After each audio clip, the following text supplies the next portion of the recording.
嘿，伙伴们，欢迎登上我们的船，准备好了吗？我们即将航向那片叫做财富自由的伟大航道。今天呢，我们就要来解开这张藏宝图的第一个，也是最重要的秘密：什么是资本市场的入场券，也就是你人生中的第一桶金。好，在我们正式扬帆出发之前呢，我想请你先问自己一个最根本的问题：你的财富现在是靠加法，还是一块钱一块钱慢慢累积？又或者是你已经开始用乘法在滚雪球了？这个问题的答案真的会决定你这趟航程的速度，还有你能抵达的终点。所以说，到底什么是第一桶金？你千万不要只把它看成一个数字目标而已，不，它的意义远大于此。你要把它想成是这个资本市场发给你的一张官方入场券。有了这张票，你才算真正从一个只能在岸边看戏的旁观者，变成一位能够驾船驶入这片广阔海洋的航海家。来，我们看看这一张图，这个对比非常清楚。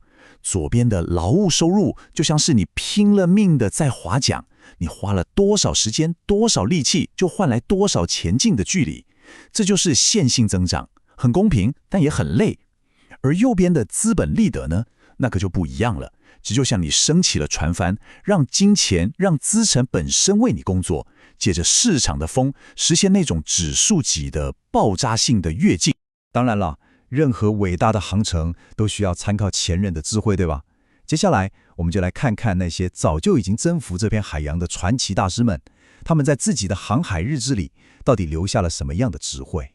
你会发现，这些大师们都不约而同地提到了一个核心概念，叫做临界点效应。这什么意思？意思就是说，当你的本金累积到一个关键的数量之后，你的财富增长模式，整个游戏规则就变了，会发生一个质的改变。你会从那个辛苦的加法时代，正式进入一个相对轻松的乘法时代。投资界的传奇查理·蒙格，他讲话就非常直白。他说，赚到第一个10万美元的过程真的超级困难。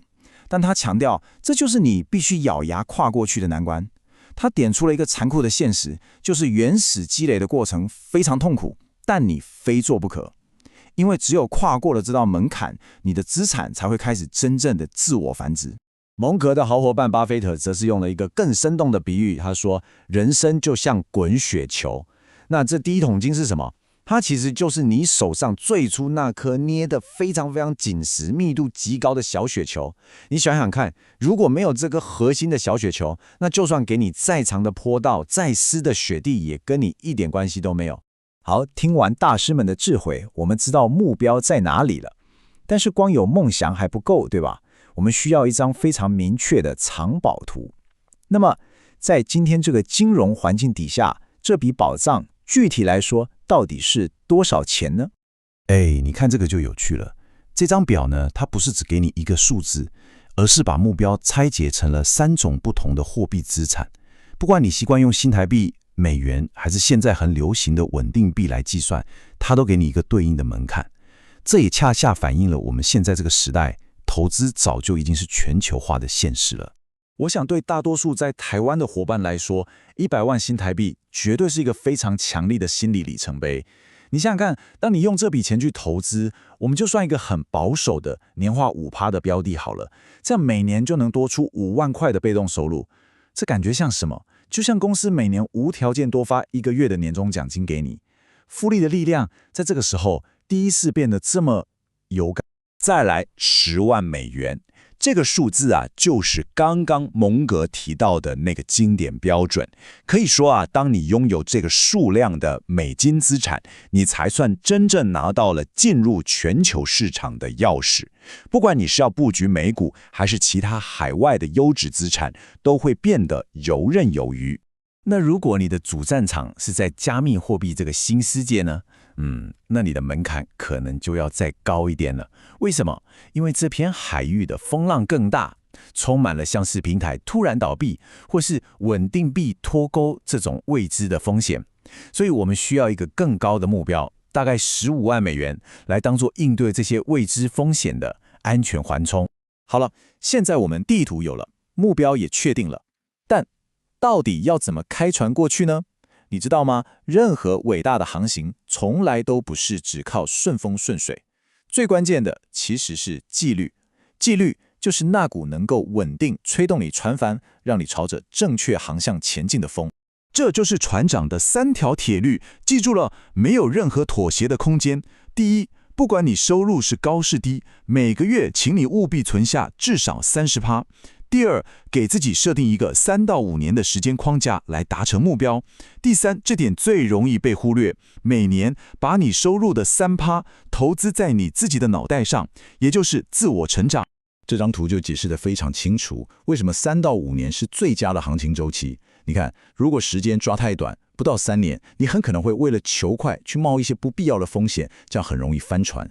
再如果时间拉得太长，超过10年，那通膨这只无形的海兽就会不断地啃食你的储蓄，让你的努力大打折扣。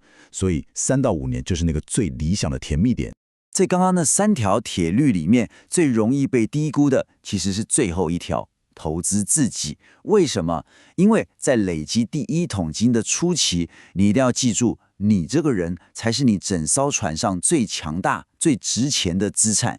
你的赚钱能力就是这艘船的引擎。所以，投资自己去学习新的技能，就像是在升级你这具引擎的马力，能让你更快、更有效率地抵达仓宝的目的地。